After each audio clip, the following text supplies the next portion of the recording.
É o capítulo seguinte de Coríntios, né? No Capítulo capítulo 5, né? 5 Que tá dentro do contexto, né? Porque é o mesmo contexto. Paulo tá é o mesmo discorrendo de um contexto. assunto aqui, não houve mudança de assunto, né? Ele tá indo, digamos, pros finalmentes, né? Exato. Da linha de raciocínio que ele abriu ali. Então veja que ele começa o capítulo 4 falando sobre um ministério. E ele fala Uhum. que esse ministério é de proclamação, de falar de Cristo, de anunciar Deus através da pessoa de Cristo. E agora ele vai falar de um tal ministério da reconciliação. O verso 18 diz: Ora, tudo provém de Deus que nos reconciliou consigo mesmo por meio de Cristo. O que ele está falando aqui? Nós estávamos em total oposição a Separação, Deus. oposição. Uhum. Separação. Tinha um abismo entre nós. A gente estava brigado. Não por causa de Deus, por causa da gente. A gente se Uhum. afastou, né? Então, Exato. Deus fez o quê? Nos reconciliou consigo. Por meio de quem? De Por meio de Cristo. Cristo. Então, o grande ministério de Cristo aqui na Terra, no fim das contas, foi qual? Foi nos reconciliar com o Pai. E aí ele diz o Uhum. seguinte: e ele nos deu, igualmente, ministério de reconciliação. A saber que Deus estava em Cristo reconciliando consigo o mundo, não imputando aos homens as suas transgressões, e nos confiou a palavra de exortação, ou a palavra de reconciliação, de sorte que somos embaixadores em nome de Cristo, como se Deus exortasse a todos por nosso intermédio. Em nome de Cristo, pois, rogamos que vos reconcilieis com Deus.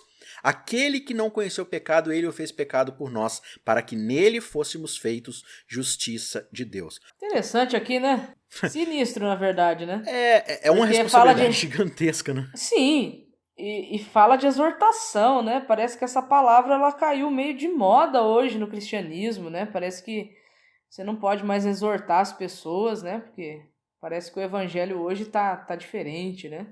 Não, o evangelho hoje é muito mais de boa, né? É o evangelho cool. É o evangelho cuidado que isso aí não é evangelho. É, cuidado que não Não, é evangelho. mas esse é o ponto, Mayara, porque assim, as circunstâncias que a gente vive, as transformações sociais, as percepções que a gente tem, não que nada disso seja novo também, porque tudo quanto é heresia e modinha que tem hoje, alguém já inventou no passado, a gente não inventou nada de errado novo, né? Mas a gente vê muito hoje, assim, o jovem crente, o famoso jovem crente, progressista ali, com ideias novas na cabeça, que, por um lado, a gente tem aquele hipertradicionalismo como os fariseus de antigamente, que se afastam da Bíblia em prol de leis humanas. Vai inventando tanta tradição e tanta lei que sobrepõe a revelação. Só que aí o jovem cool, o jovem descolado, diferentinho, que pinta o cabelo de rosa, né, para ir pro YouTube, esse jovem ele acha que o segredo para se livrar desse tradicionalismo é você jogar tudo que foi revelado fora. É ir pro outro extremo, né? É. Então, assim, a gente precisa entender de fato qual é o propósito bíblico. Então, muitas vezes a gente vê hoje a nossa postura como os cristãos assim, não, eu não posso confrontar as pessoas no erro delas. Não, porque quem que somos nós para julgar também, né? Sendo que a gente julga toda hora, né? A gente julga todo mundo a todo instante por tudo quanto é motivo, menos pelas coisas que a Bíblia manda com que a gente julgue. Não no sentido de condenação, mas no sentido exatamente da exortação aqui, que é o que Paulo está colocando, né? Então, a gente não quer exortar as pessoas, a gente não quer falar assim, olha, amigo, isso que você está fazendo é errado por causa disso daqui. Ah, mas quem é você para falar? Não, exatamente, quem sou eu? Eu também sou um filho da ira de Deus por causa dos meus pecados, mas Cristo me reconciliou com ele. E você tem essa mesma oportunidade, né? Mas a gente quer falar de um evangelho, que é uma boa notícia, como a gente já falou, mas como é que ele pode ser boa notícia se ele não tem relevância nenhuma na vida da pessoa? O É evangelho, verdade. que é assim, olha, você está em pecado, mas você não vai se perder por causa de Cristo, se tornou um evangelho do tipo, olha, vive sua vida aí de boa e no final Jesus vai zerar tudo e a gente vai continuar vivendo o tempo todo do jeito que a gente sempre foi e sempre será. O que não faz o menor sentido, sendo que como é que a gente quer resolver nossos problemas se a gente não quer mudar quem a gente é? O Exato. problema tá sempre lá fora, né?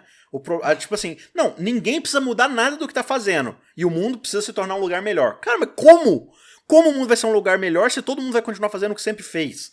Não, é porque o meu jeito de fazer que é o jeito certo. Tá, mas como é que a gente vai ver isso? Então, eu vou te obrigar a fazer.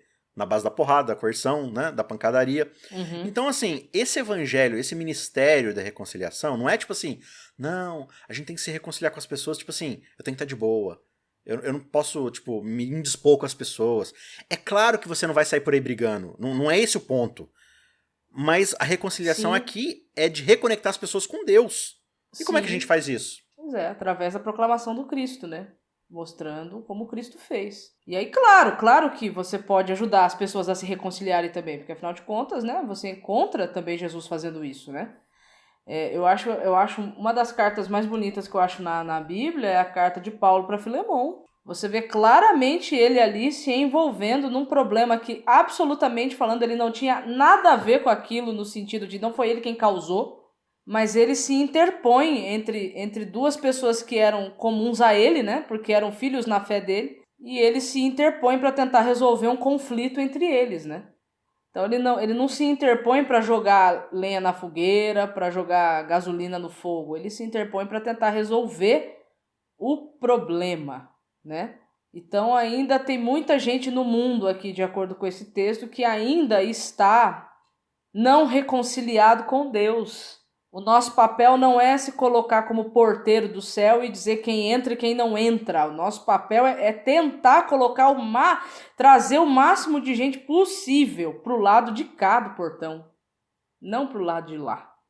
Mas essa reconciliação, ela vem através da exortação.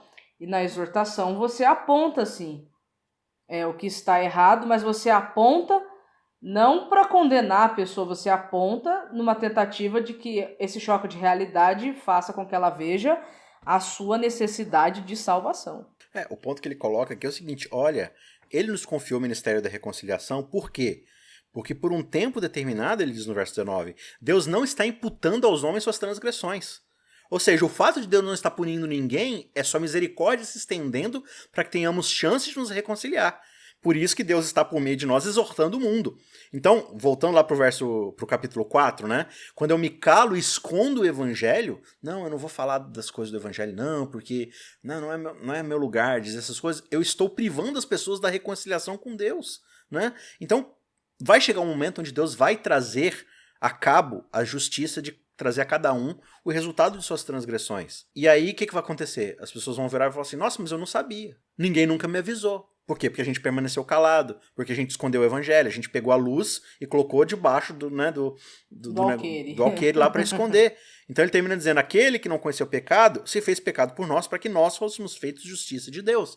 Mas como é que a gente vai ser feito justiça de Deus se não apresentarmos as pessoas a Deus? Né? Então nós temos essa grande responsabilidade por tudo que Deus nos ensinou através de Jesus Cristo. Né? Jesus Cristo é esse grande professor, esse grande mestre, porque em sua vida, suas ações e principalmente no seu sacrifício, que é a base de toda a mensagem do evangelho, é que ele nos confia essa mensagem, a proclamação dessa história.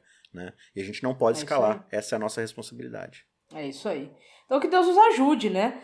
Para que nós possamos ser reflexo de Cristo, mesmo com as nossas falhas, os nossos defeitos, os nossos pecados, que a gente consiga ser um proclamador das virtudes daquele que já nos tirou das trevas e nos trouxe para a sua maravilhosa luz.